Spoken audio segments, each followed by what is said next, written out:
Selamat petang, salam sejahtera. Yang ini, pendedahan yang ini memang amat luar biasa. Saya pikir pendedahan ini, kupasan ini mungkin akan membuatkan Mahathir Muhyiddin mungkin boleh jadi jatuh pengsan. Dan pengsan beribu-ribu kali, tapi hidup juga lah. Dia masih lagi mampu berdiri semula. Sedar semulalah pengsannya, pengsan kura-kura, bukan pura-pura, kura-kura, pingsan kura-kura yang dapat bangun balik. Manakan tidak, ini kali pertama Perdana Menteri kita, yaitu yang amat berhormat Datuk Seri Anwar Ibrahim, yang selepas dipecat oleh Mahathir Mohamad daripada UMNO dan dimasukkan pula penjara, sekarang ini membuat rekod baru, cipta rekod baru apabila bakal sah menjadi tetamu kehormat pada Perhimpunan Agung UMNO. Wow, ini memang luar biasa. Anwar Ibrahim yang satu ketika dahulu orang besar dalam UMNO dipecat, dipenjarakan, akhirnya bersama dengan Parti PKR menjadi musuh utama Parti Barisan Nasional, gabungan Barisan Nasional, akhirnya menjadi Perdana Menteri dan bersahabat pula bekerjasama dengan Barisan Nasional, akhirnya kembali semula ke pangkuan UMNO, tapi bukan menjadi ahli UMNO, tetapi jauh lebih baik daripada itu, yaitu menjadi tetamu kehormat. Saya pikir kalau ini Mahathir tahu, pasti dia akan pingsan dan sedar balik. Selepas disingkirkan daripada UMNO sejak lebih 2 dekad lalu, Perdana Menteri Anwar Ibrahim sekali lagi akan menghadiri Perhimpunan Agung UMNO PAU, tetapi kali ini sebagai tetamu kehormat. Setiausaha Agung UMNO Ashraf Wajdi Dusuki berkata, Anwar akan hadir pada sesi perasmian pada 9 Jun ini bersama-sama pemimpin daripada semua 19 parti komponen dalam 4 gabungan dalam kerajaan. Ini akan menjadi detik bersejarah. Perhimpunan Agung UMNO akan dihadiri oleh semua parti yang membentuk kerajaan perpaduan, kata Ashraf semasa sidang media di Ibu Pejabat UMNO di Kuala Lumpur hari ini. Ashraf juga menafikan laporan bahawa pemuda UMNO tidak menjemput sayap parti lain dalam kerajaan perpaduan. Biasanya sayap masing-masing akan ikut cabang utama.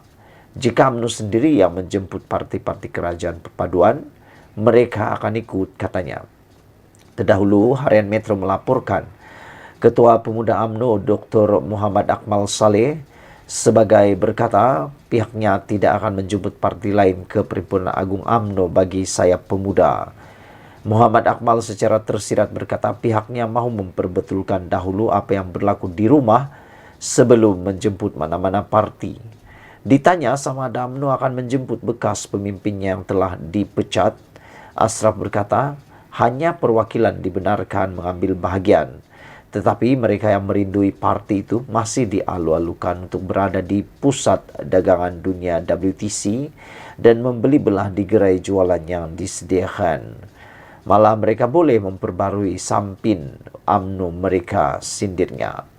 Ashraf berkata jumlah perwakilan yang akan hadir pada perhimpunan kali ini meningkat kepada 6.341 orang, yaitu seramai 1.134 putri UMNO, 1.160 pemuda UMNO, 1.159 wanita, dan 2.808 daripada badan pusat.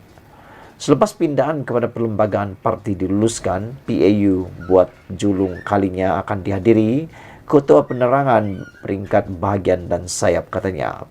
Ashraf berkata pihaknya menjangkakan antara usul utama yang akan dibawa perwakilan adalah berkaitan ekonomi dan kebajikan rakyat.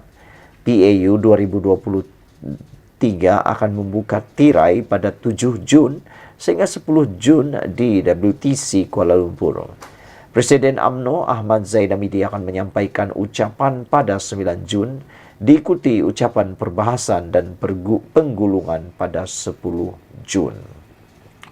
Ini satu perkara yang memang menjadi sejarah besar kepada politik Malaysia.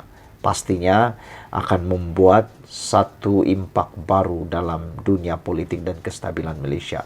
Kita berharap apa yang dilakukan oleh oleh Anwar Ibrahim dan juga oleh Zahid Hamidi ini akan membawa sinar baru kepada Malaysia. Ikuti terus ulasan selepas ini.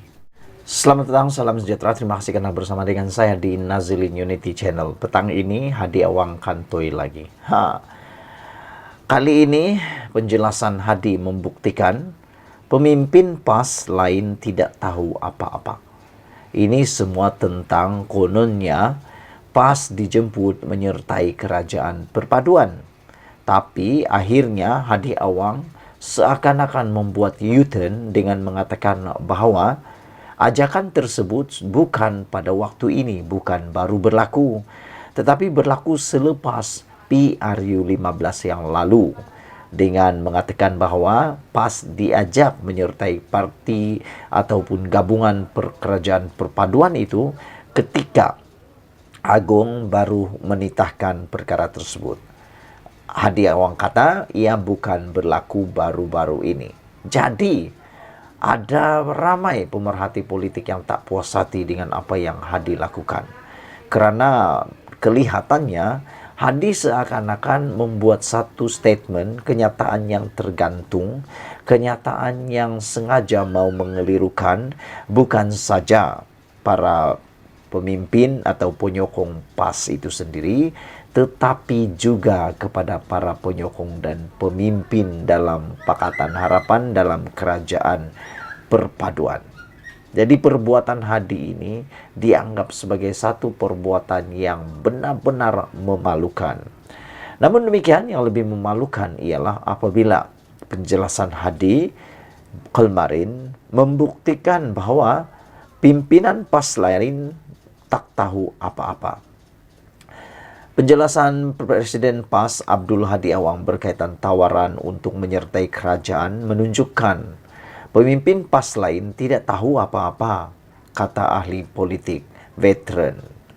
Saya mengucapkan tahniah kepada Presiden PAS Hadi Awang kerana tidak mengalami kekurangan intelektual dengan salah menganggap cadangan pribadi saya bahawa PAS patut bergabung dengan kerajaan perpaduan Anwar Ibrahim sebagai jemputan rasmi DAP atau kerajaan.